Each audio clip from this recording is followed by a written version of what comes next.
পূর্ব লাদাখের সীমান্ত অচলাবস্থার পর সম্পর্ক পুনঃস্থাপনের চেষ্টা চলাকালীন 5 বছরের মধ্যেই প্রথম চীন সফরে আসা বিদেশমন্ত্রী এস জয়শঙ্কর মঙ্গলবার দেখা করলেন সে দেশের রাষ্ট্রপতি শি জিনপিং এর সঙ্গে। সাংহাই কোঅপারেশন অর্গানাইজেশন বা এসিওর বিদেশ মন্ত্রীদের বৈঠকে যোগ দিতে চীনে উপস্থিত জয়শঙ্কর বলেছেন তিনি চীনের রাষ্ট্রপতিকে দ্বিপাক্ষিক সম্পর্কের সাম্প্রতিক অগ্রগতি সম্পর্কে অবহিত করেছেন। সোশ্যাল মিডিয়ায় এক পোস্টে তিনি লেখেন, বেজিংয়ের সহযোগী এসসিও বিদেশমন্ত্রীরা শি জিনপিং এর সঙ্গে দেখা করেছেন। রাষ্ট্রপতি দ্রৌপদী মুর্মু এবং প্রধানমন্ত্রী নরেন্দ্র মোদী শুভেচ্ছা জানিয়েছে। আমাদের দ্বিপাক্ষিক সম্পর্কের সাম্প্রতিক উন্নয়ন সম্পর্কে রাষ্ট্রপতি শি জিনপিংকে অবহিত করেছি। প্রসঙ্গত বলি, 2020 সালের জুনে গালওয়ান উপত্যকায় ভয়াবহ সংঘর্ষের পর এটা ছিল দুই নেতার মধ্যে প্রথম বৈঠক। এর মাঝে উভয় দেশই দ্বিপাক্ষিক আলোচনার প্রক্রিয়া পুনরুজ্জীবিত করার সিদ্ধান্ত নেয়।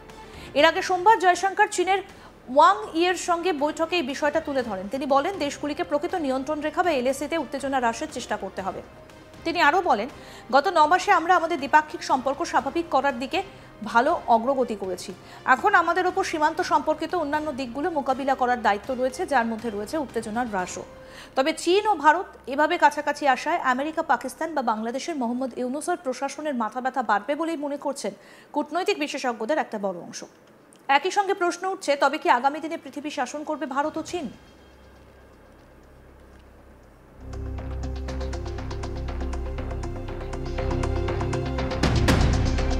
এর আগে সোমবার বেজিংয়ে উপরাষ্ট্রপতি হান ঝোংয়ের সঙ্গে বৈঠক করেন জয়শঙ্কর। বৈঠকে উভয় প্রতিবেশীদের মধ্যে দ্বিপাক্ষিক সম্পর্কের ক্ষেত্রে স্থিতিশীল অগ্রগতির লক্ষণ দেখা গিয়েছে বলেই খবর।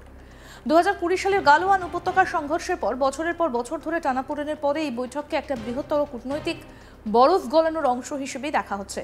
এই বিষয়ে এক্স হ্যান্ডেলে জয়শঙ্কর লেখেন, বেজিংয়ে আমার আগমনের পরপরই ভাইস প্রেসিডেন্ট হান ঝেংয়ের সঙ্গে দেখা করতে পেরে আনন্দিত। চীনের এসসিও সভাপতিত্বের প্রতি ভারতের সমর্থন জ্ঞাপন করেছি। আমাদের দ্বিপাক্ষিক সম্পর্কের উন্নতি লক্ষ্য করেছি এবং আত্মবিশ্বাস প্রকাশ করেছি যে আমার সফরের সময় আলোচনা সেই ইতিবাচক গতিপথ বজায় রাখবে। জয়শঙ্কর কৈলাস মানস সরোবর যাত্রা পুনরায় শুরু করার মতো প্রতীকী উন্নয়নের দিকেও ইঙ্গিত করেছেন। এটিকে ভারতের অভ্যন্তরে ব্যাপকভাবে প্রশংসিত একটা পদক্ষেপ বলেও অভিহিত করেছেন তিনি।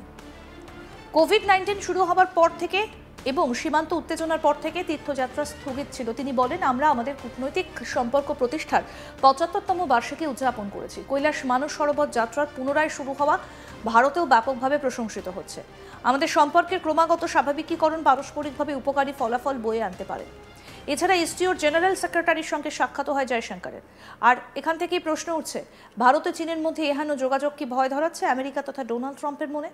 কারণ মনে রাখতে হবে, ভারত ও চীন উভয়ই ব্রিক্সের সদস্য। তবে কি আগামী দিনে ভারত ও চীন মিলেই ডলারের কোমর ভেঙে বিশ্ব চালাবে? আসুন আপনাদের শোনাই কি বলছেন জয়শঙ্কর।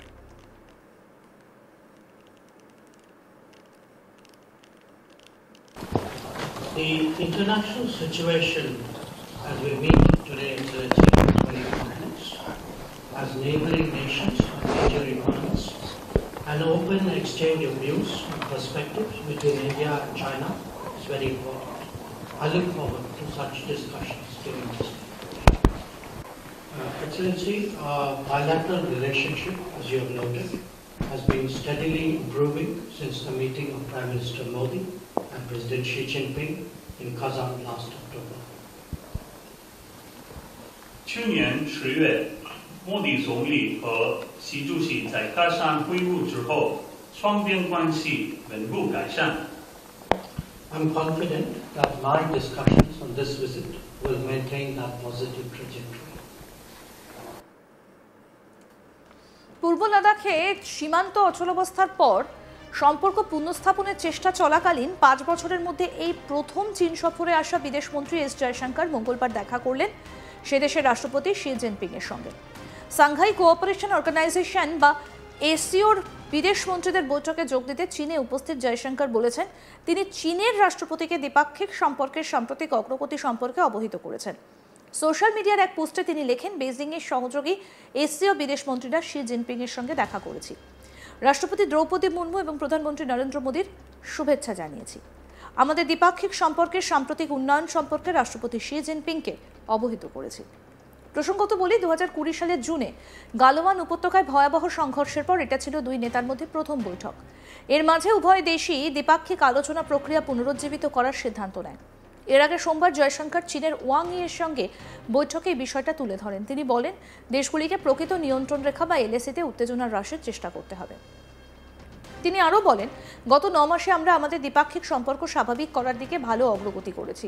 এখন আমাদের ওপর সীমান্ত সম্পর্কিত অন্যান্য দিকগুলো মোকাবিলা করার দায়িত্ব রয়েছে, যার মধ্যে উত্তেজনা হ্রাসও।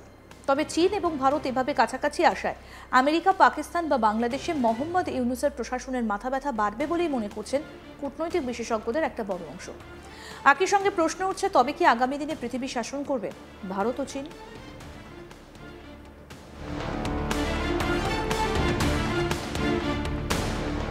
কি বলেছেন এস জয়শঙ্কর, আসুন আরেকবার শুনে।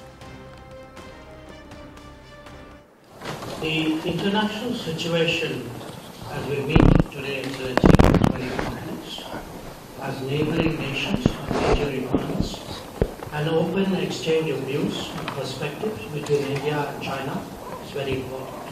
I look forward to such discussions during this day. Excellency, our bilateral relationship, as you have noted, has been steadily improving since the meeting of Prime Minister Modi and President Xi Jinping in Kazan last October. 去年10月，莫迪总理和习主席在喀山会晤之后，双边关系稳步改善。 I'm confident that my discussions on this visit will maintain that positive trajectory. এর আগে সোমবার বেজিংয়ে উপরাষ্ট্রপতি হান Zheng এর সঙ্গে বৈঠক করেছেন জয়শঙ্কর। বৈঠকে উভয় প্রতিবেশীর মধ্যে দ্বিপাক্ষিক সম্পর্কের ক্ষেত্রে স্থিতিশীল অগ্রগতির লক্ষণ দেখা গিয়েছে বলেই খবর। 2020 সালের গালওয়ান উপত্যকায় সংঘর্ষের পর বছরের পর বছর ধরে টানাপোড়েনের পরে এই বৈঠককে একটা বৃহত্তর কূটনৈতিক বরফ গলনের অংশ হিসেবেই দেখা হচ্ছে। এই বিষয়ে এক্স হ্যান্ডেলে জয়শঙ্কর লেখেন, বেজিংয়ে আমার আগমনের পরপরই ভাইস প্রেসিডেন্ট হান ঝেং এর সঙ্গে দেখা করতে পেরে আনন্দিত। চীনের এসসিও সভাপতিত্বের প্রতি ভারতের সমর্থন জ্ঞাপন করেছি। আমাদের দ্বিপাক্ষিক সম্পর্কের উন্নতি লক্ষ্য করেছি এবং আত্মবিশ্বাস প্রকাশ করেছি যে আমার সফরের সময় আলোচনা সেই ইতিবাচক গতিপথ বজায় থাকবে। জয়শঙ্কর কৈলাস মানস সরোবর যাত্রা পুনরায় শুরু করার মতো প্রতীকী উন্নয়নের দিকেও ইঙ্গিত করেছেন। এটিকে ভারতের অভ্যন্তরে ব্যাপকভাবে প্রশংসিত একটা পদক্ষেপ বলে অভিহিত করেছেন তিনি।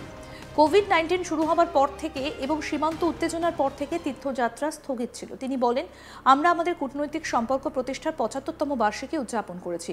কৈলাস মানস সরোবর যাত্রা পুনরায় শুরু হওয়া ভারতেও ব্যাপকভাবে প্রশংসিত হচ্ছে। আমাদের সম্পর্কের ক্রমাগত স্বাভাবিকীকরণ পারস্পরিকভাবে উপকারী ফলাফল বয়ে আনতে পারে।